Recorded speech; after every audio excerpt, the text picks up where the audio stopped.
Sir आज आप जंतर मंतर पे आ रखे हैं, क्या मुद्दे हैं आप लोगों के? जैसा कि पहले तो मैं दिल्ली प्रशासन को धन्यवाद देना चाहूँगा कि उन्होंने हमें इस सत्याग्रह पे हमें यहाँ पे मतलब इकट्ठा होने का अवसर दिया।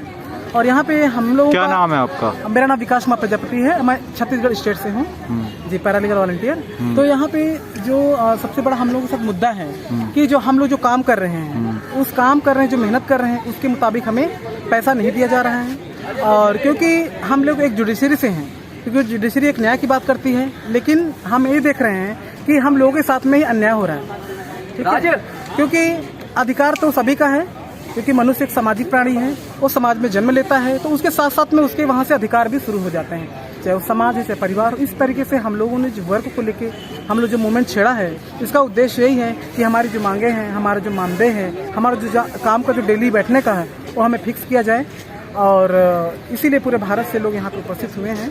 और आने वाले समय में यदि हमारी मांगे नहीं पूरी हुई तो हम लोग भूख हड़ताल भी करेंगे, ताकि जो हमारे चीफ जस्टिस ऑफ इंडिया हैं, लॉ मिनिस्टर हैं, वो हमारी आपकी मांगे कब से नहीं सुनी जा रही है? 2017 से नहीं सुनी जा रही हैं। जबकि पैरालीगल वॉलंटियर स्कीम हमारे भारतीय जो हमारा संसद में कानून पास हुआ था 1987 में, लीगल अथॉरिटी सर्विस, उसके बाद में 2011 में भारतीय संविधान के अनुच्छेद 39 के तहत पैरालीगल वॉलंटियर स्कीम शुरू की गई। लेकिन उस स्कीम में बहुत सारे राइट्स दिए गए हैं 39 के तहत, लेकिन उसका भी जुडिशरी उल्लंघन कर रही है। तो मुझे लगता है कि हम लोगों को पूरी तरह से आवाज़ उठाना चाहिए, क्योंकि कभी कभी ये लगता है कि हम जुडिशरी न्याय की बात करती हैं, लेकिन न्याय में जो हमारे अधिकार दिए गए हैं, हमारे फंडामेंटल राइट दिए गए हैं, उनका पालन वो खुद नहीं करती है। तो हमें दुख होता है, क्योंकि हम एक गांधी के देश से हैं, उन्होंने भी सत्याग्रह करके बहुत सारे आज़ादी की लड़ाई में भाग लिया।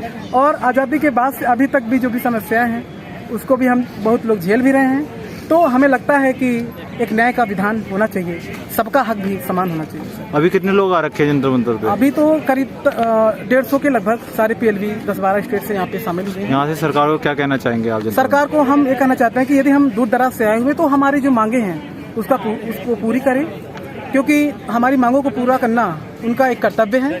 क्योंकि यदि हम अपने अधिकार के प्रति लड़ रहे हैं तो उनका भी कर्तव्य है, क्योंकि हम लोग बहुत मेहनत करते हैं फील्ड वर्क में। कहीं नक्सल क्षेत्र है छत्तीसगढ़ में, पहाड़ एरिया है, ट्राइबल एरिया है, वहाँ पे हम लोग जा के काम करते हैं। तो ये बहुत बड़ी हमारे जुडिशरी में हम लोगों के लिए जो समस्या है, एक विडंबना की बात है, एक ज्वलन समस्या है। मुझे लगता है कि समस्या का समाधान होना चाहिए। Thank you. PLV को क्या चाहिए? PLV को क्या चाहिए? PLV को क्या चाहिए?